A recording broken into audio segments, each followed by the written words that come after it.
Hey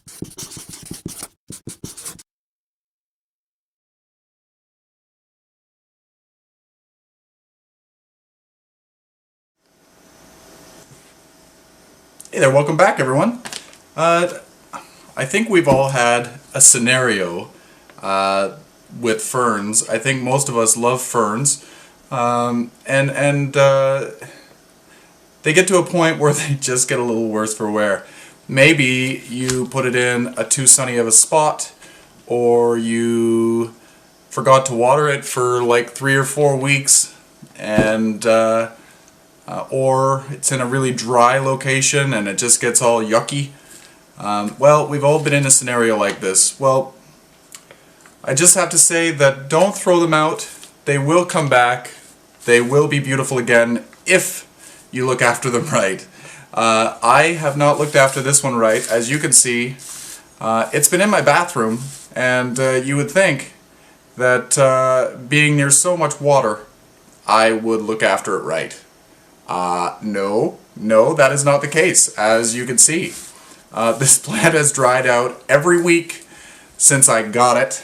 I've had this plant for a couple of years. I think I had it and I put it in with another, like a container planting, and then I didn't like the way that it looked, so I ended up moving it out. Actually, I think 2 years ago I used it as an accent. It was much smaller, like just one of those little $1.99 little table ferns that you buy. It's still small, but it's been in a small pot. It's only in a 4-inch pot. But yeah, it was really, really little, and I had it with some ivy around amaryllis when I first got some amaryllis about 2 years ago in the new house. So it's been really neglected. I feel really bad. I look at this and I want to cry for it. But I've been saying that for weeks and weeks and weeks. And I've just been picking up leaves and not really caring, but I've been on a better regimen of watering it now. So it's starting to get green growth again, as you can see. It's a beautiful one. It's a type of Boston fern, and it's something ruffles. I forget what it is, but it looks like it has little fronds on top of its fronds. So when a regular Boston fern comes out, let me see if I could get a little bit of a close-up here. When a little Boston fern comes out, it has just a regular leaf, but this one has, there's not really any good ones to show you, but the leaves go off and they make more and more leaves. So each frond looks like it has its own frond, if that makes any sense. So what I wanted to share with you is how to clean these up and give it a new lease on life. So first thing, most people will just take them outside, give them a shake. I'm going to get in a lot of trouble after this video because these leaves are going everywhere.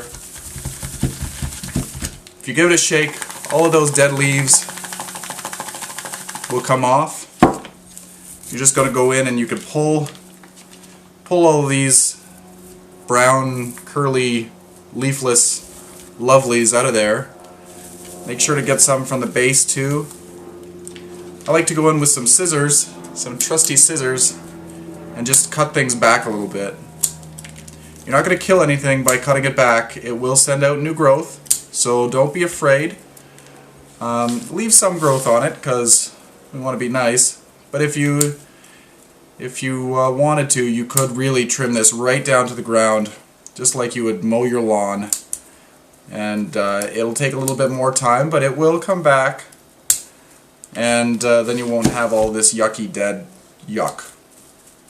It's actually good practice to go in and trim out some of this stuff anyway. As your fern gets a little older, you're going to get some dead material in there. Some stuff that isn't as attractive as it once was. Just get in there and clean it up. A little haircut will improve air circulation, and the fern will like that. Likes a good, well-ventilated room. Likes a very humid room too. Likes lots of water. This is a plant that, if you have that Miracle-Gro moisture control soil, which a lot of people don't really like because it keeps the soil too moist, if you have some ferns, those would be a lovely candidate for the moisture control. That doesn't mean that you keep it sitting in a pot of water, but it'll definitely keep it. I should have had the moisture control soil for this, because it probably wouldn't look this bad at this point. Alright, I think I've got enough of these old dead ones out of here for this video. I might go in a little bit later on and do a better haircut, but I'm sure you guys don't want to see me give this thing its whole new haircut. It could take a little while. As you can see, it's all matted in there. What I wanted to do is show you, because this is a very full pot. What you can do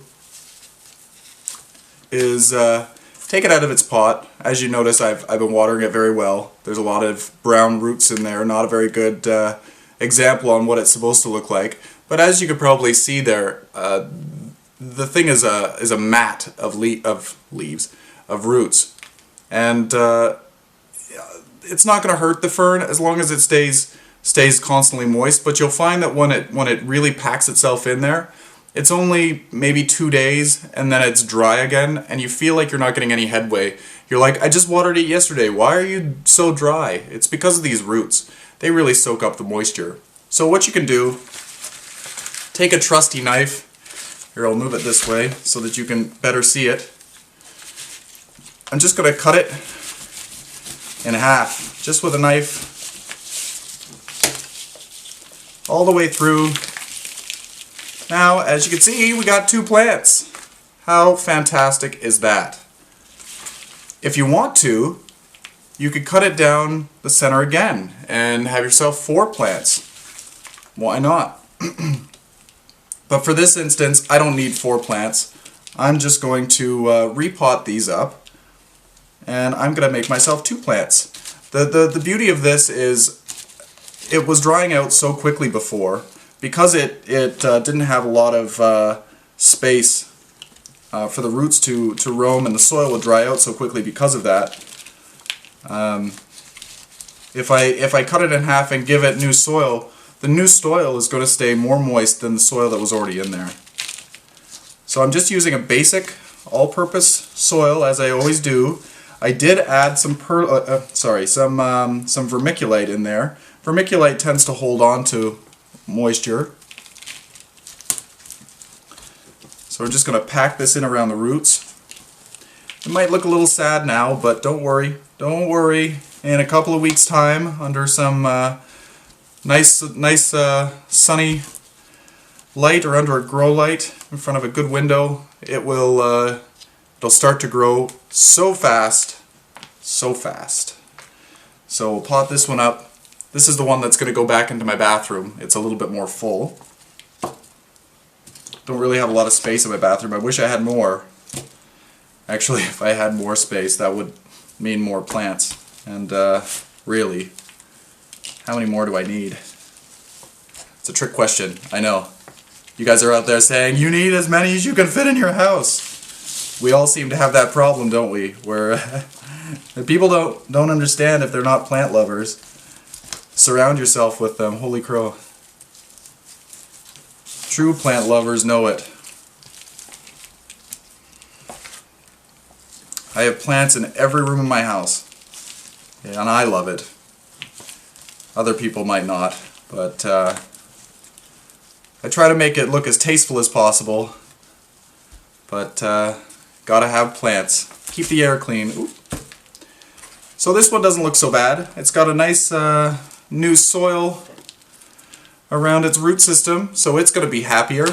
I use these pot covers.